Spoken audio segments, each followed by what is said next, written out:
In the Romsdalen Mountains of Norway, Tobias is taking his daughter, Nora, to visit the troll peaks. According to legend, 13 trolls once gathered here to hold a wedding, but they got so drunk that they lost all track of time and eventually turned into mountains. Nora thinks she is too old to believe in fairy tales. This makes Tobias feel sad, but he reminds her, "You have to believe in something in order to see it." 20 years later, on the Atlantic coast in northwestern Norway, Nora has become an archaeologist and is participating in a dig with her team. Most of the team members are ready to give up as they haven't found anything in the past 6 months and the budget is running out. However, Nora persists and continues the work. Finally, she discovers a fossilized dinosaur skeleton and her team holds a celebration. Meanwhile, in the Dover Mountains, a group of workers is building a new railway line, digging through the mountains. This work attracts the attention of environmental activists protesting the destruction of nature, but they are ignored. When the mines were detonated to begin tunneling, a growl echoed from deep within the mountain, causing a cave-in that trapped some workers, preventing them from escaping in time. This incident, along with the seismic activity it caused, was immediately detected by the Norwegian military. They sent a reconnaissance plane to investigate. Sigrid was in charge of managing the cameras on the plane and quickly gathered a series of images which she presented to her superiors. These images led officials to believe the issue was serious enough to notify Prime Minister Barrett. On his way to the base, Barrett was briefed on all the damage caused by an unknown force and shown the images they had collected. Barrett's advisor, Andreas, pointed out that the marks in the images looked like footprints. Barrett found this quite interesting but unrealistic. He assigned Andreas 2 tasks. Keep this information from the press and find scientific experts who could help resolve the issue. Just a few minutes later, a helicopter arrived to pick up Nora right in the middle of her celebration, asking her to come along to address a national issue. Andreas welcomed Nora at the base and took her into a secret meeting. Here, Prime Minister Barrett, key military leaders, and several other scientists were discussing the possible causes of the incident in the mountains. At that point, Nora introduced herself as a paleontologist. She wasn't taken seriously, as dinosaurs were extinct and couldn't be the cause of the situation. Although the team had not ruled out the possibility of a military attack from another country so far, reports lean towards the theory that the cause of the incident was geological factors. Images appeared on the screen, showing a crater and strange markings on the landscape. This led the scientists to start hypothesizing about sinkholes or underground gas pockets. Nora interrupted them to point out that the holes were clearly footprints. Once again, she wasn't taken seriously, because footprints meant monsters, which was considered a ridiculous idea. Another disruption came from Sigrid, who had hacked into the phone of one of the activists. She discovered a live video of the incident, and the devastation in the video was truly chilling. Before anyone could return to the gas theories, Nora asked Sigrid to replay the video, this time slower. This time, a clear growl echoed in the background, sounding like the noise of an animal. In the darkness, amidst the falling rocks, a gigantic and mysterious figure appeared, resembling a human. At the same time, in Lesia, an elderly couple wondered what had caused their dog to suddenly bark non-stop. The entire house began to shake, prompting the couple to rush to the basement for shelter. When everything stopped shaking, they went outside and found their house completely destroyed, though at least the dog was safe. At the base, the leaders still refused to believe that the footprints could have been left by a giant creature. Nora pointed out that regardless of what it was, they needed to take action, not just sit around and argue all day. Barrett was impressed by Nora's attitude and decided to appoint her as the official scientific advisor. She was then asked to go with Andreas to Lesia to investigate the latest incident. On the helicopter, Andreas asked Nora about why she became a paleontologist. Nora shared that since she was a child, she had loved nature and her love for fairy tales had turned into a desire to search for real monsters beneath the earth. Her mother passed away when she was only 10, and her father was a professor specializing in origins, mythology and legends. But as he got older, he increasingly couldn't distinguish between reality and fiction. It was for this reason that Nora hadn't seen Tobias in many years. Andreas admitted that he wanted to be a writer and was excited about the possibility that this incident had a supernatural cause. However, Nora interrupted him when they arrived. All three were stunned by the level of devastation to the landscape. The military was present and was securing the area. Nora was greeted by Captain Chris, who led them to the tracks that started across the river and stretched into the valley. These tracks continued for another 2 miles south into the mountains before suddenly stopping. The soldiers had scanned the entire area but found no other clues. Nora asked the elderly couple a few questions, but they couldn't see much because a giant shape moving had blocked the sun. However, they did hear a sound, a loud howl like a mournful melody. Nora then approached to check the damage and noticed a very strange and strong odor, which she decided to call hypernature. She also used UV light to search for biological traces but only found earth and rocks. Nora asked to be taken to the place where the tracks suddenly stopped. The thermal scanner detected no signs of life, only mountains. Since this creature was too large to hide or disappear, Nora wondered if it had the ability to camouflage. Nora started to come up with some theories, but she was still unsure. So she decided to take Chris and Andreas to meet Tobias, the father she hadn't seen in many years. When Tobias saw the strangers on his land, especially a soldier with a weapon, he went outside with his gun. After Nora made Tobias realize she was his daughter, he agreed to let them into the house, though he had to put on pants first. Tobias's house was full of documents and papers, evidence of his obsession with searching for a legendary creature known as a troll. Nora stopped Tobias from rambling about his theories that trolls were real and that witnesses had been silenced. Instead, she asked him to focus on the video she was about to show. She explained that she believed his old research could provide clues, as no one knew these mountains better than he did. However, Tobias believed the video was proof that his troll theory was true. When Nora rebutted that if trolls really existed, scientists would have to have found their DNA. Tobias reiterated that the Christianization of Norway had wiped out all legendary creatures. He added that when he tried to reveal the truth, he had been sent to a mental institution. Tobias believed that those in power always knew about trolls. Fairy tales were written to make trolls seem stupid and evil, when in reality, they were very intelligent. Nora could hardly believe what she was hearing, but Tobias was too excited to care about her doubts. Eventually, he joined the team to continue the investigation. When the group arrived at the area where the footprints stopped, Tobias immediately noticed that the terrain here was problematic and didn't match the maps. He also excitedly pointed out that this felt like an adventure with his daughter from the old days. But Nora didn't want this to become an opportunity for reconciliation between the two of them. Suddenly, the strange hyper-nature smell rose again, and the sky grew dark. The mountain behind them suddenly opened up. A single eye. It turned out that both Tobias and Nora were right. This creature was indeed a troll, and its camouflage ability allowed it to blend completely into the mountainous terrain, explaining why the landscape had been different. The troll stood up, revealing its massive body and letting out a fierce roar. Nora's team immediately ran to the helicopter to escape, but they managed to capture footage of the troll on camera. When the base received the footage, they could no longer deny the truth. Chris led the team to his military camp to report what they had discovered. Nora continued to use the term unidentified creature, to avoid being labeled as crazy, but Tobias couldn't hold back and bluntly told everyone that it was a troll. Tobias believed the troll had been awakened by the construction in the mountains, something he considered an affront to nature. However, the military leaders saw Tobias as a madman and kicked him out. When Nora asked for more time to convince them, she wasn't listened to. They were concerned about national security and decided to launch a military operation immediately. Then, Nora was extremely angry with her father for ruining everything and wanted to leave. But Tobias changed her mind when he explained that this wasn't a fairy tale. This wasn't a troll that could be defeated by weapons or sunlight. The troll had awakened alone, scared and lonely, so using weapons would only make it angrier. Tobias emphasized that nature always knows how to respond. Nora realized her father was right and decided to stay. Now, the problem was how to convince Chris to take them along. At first, Chris refused, but after Nora pleaded, he agreed to hide all three of them in the helicopter, on the condition that they promised to obey his orders.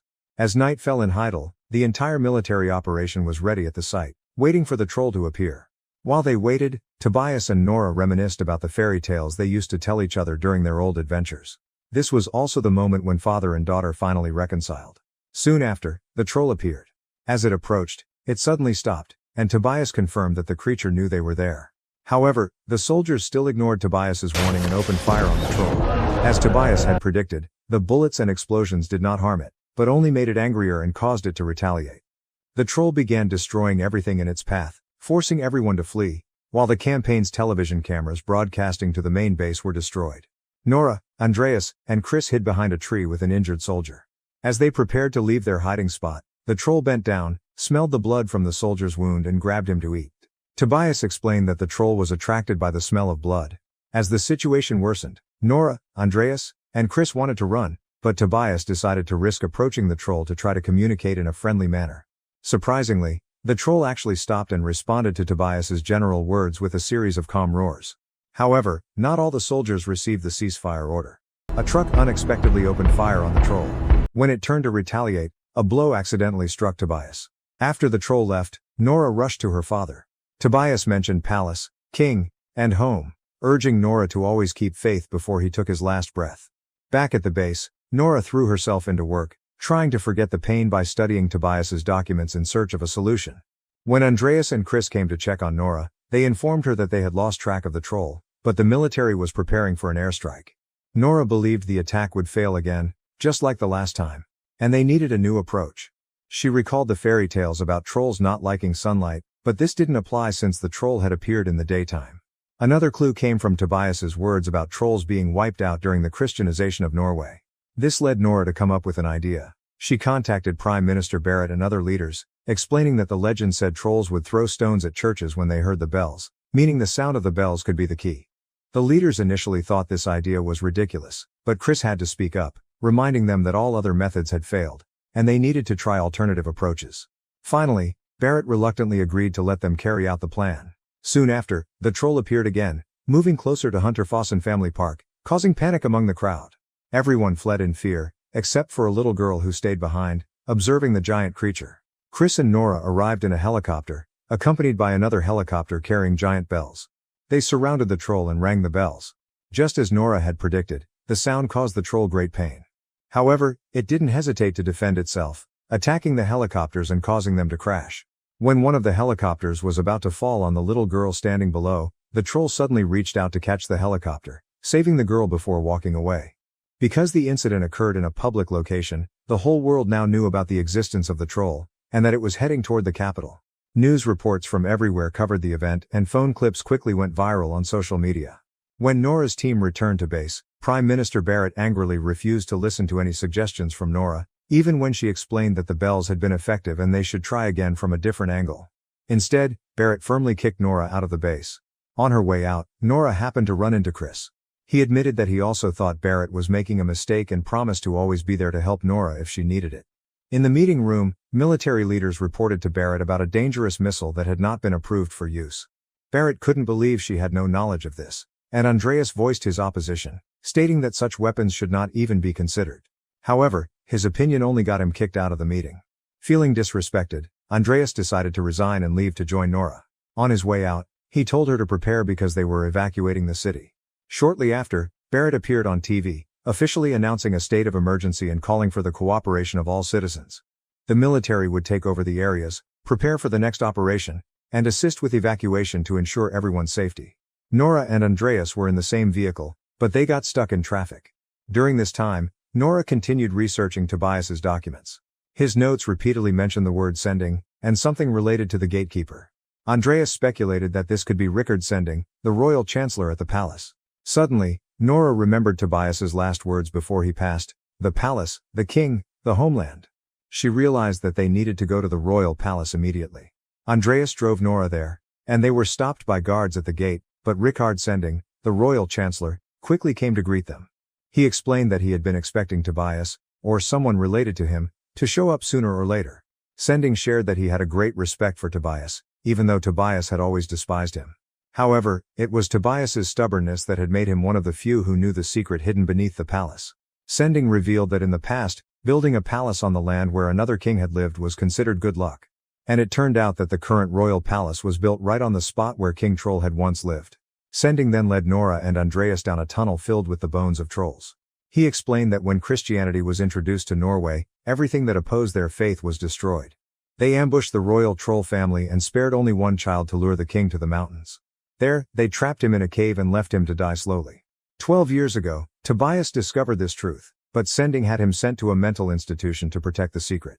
Sending felt guilty, but still believed it was the right thing to do, which angered Nora. However, this was not the time for arguments. Nora realized Tobias had been right. The Troll King was returning to the palace, the place that had once been his home. They had to stop him quickly. While observing the pile of troll bones, Nora discovered that the UV light from her flashlight could damage them.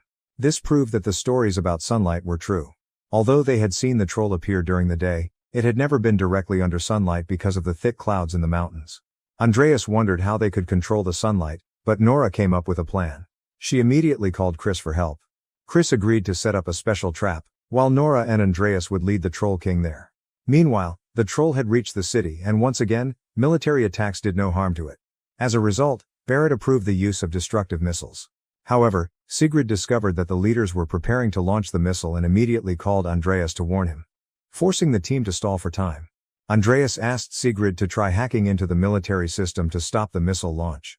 Meanwhile, Chris activated the city-wide alarm to summon his teammates to help set up the trap. Sending also joined in, instructing the guards to place a troll skull on the largest truck they had. Nora and Andreas's mission was to drive the truck through the city to lure the troll away from the palace. Sigrid had to try several times before successfully hacking into the system. But as soon as she succeeded, she immediately stopped the missile launch, buying valuable time for Nora and Andreas. As the troll got closer, Nora and Andreas started the truck and revealed the skull in the back of the truck. This sight made the troll roar angrily and chase after them as planned. Nora called Chris to report that they were on their way, urging him to motivate his soldiers and prepare for the final battle. After a wild drive through the streets of Oslo, Nora and Andreas entered the highway. However, they accidentally dropped the skull onto the road. The troll stopped to pick up the skull, letting out a mournful roar as it held the relic of its children. In that sorrowful moment, the troll saw its own reflection on the glass doors of a large building.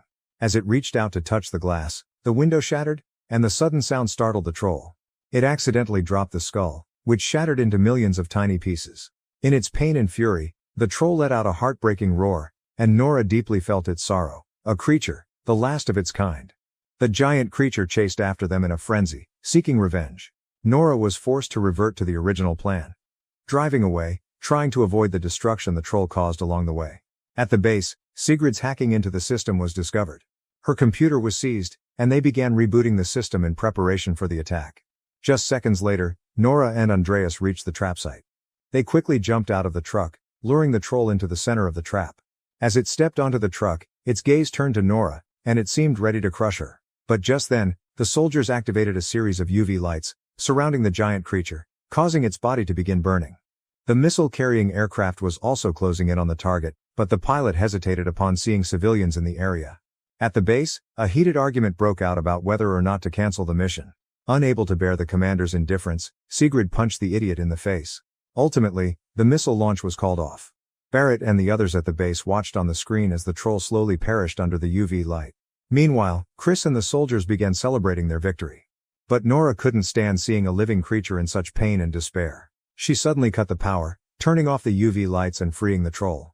The soldiers quickly readied their weapons to destroy it, but Nora stopped them. She approached the troll, just as her father had done, gently, calmly. She whispered softly, pleading with it to return to the safety of the mountains. The troll looked at Nora, as if contemplating her words. But before it could react, the sun began to rise.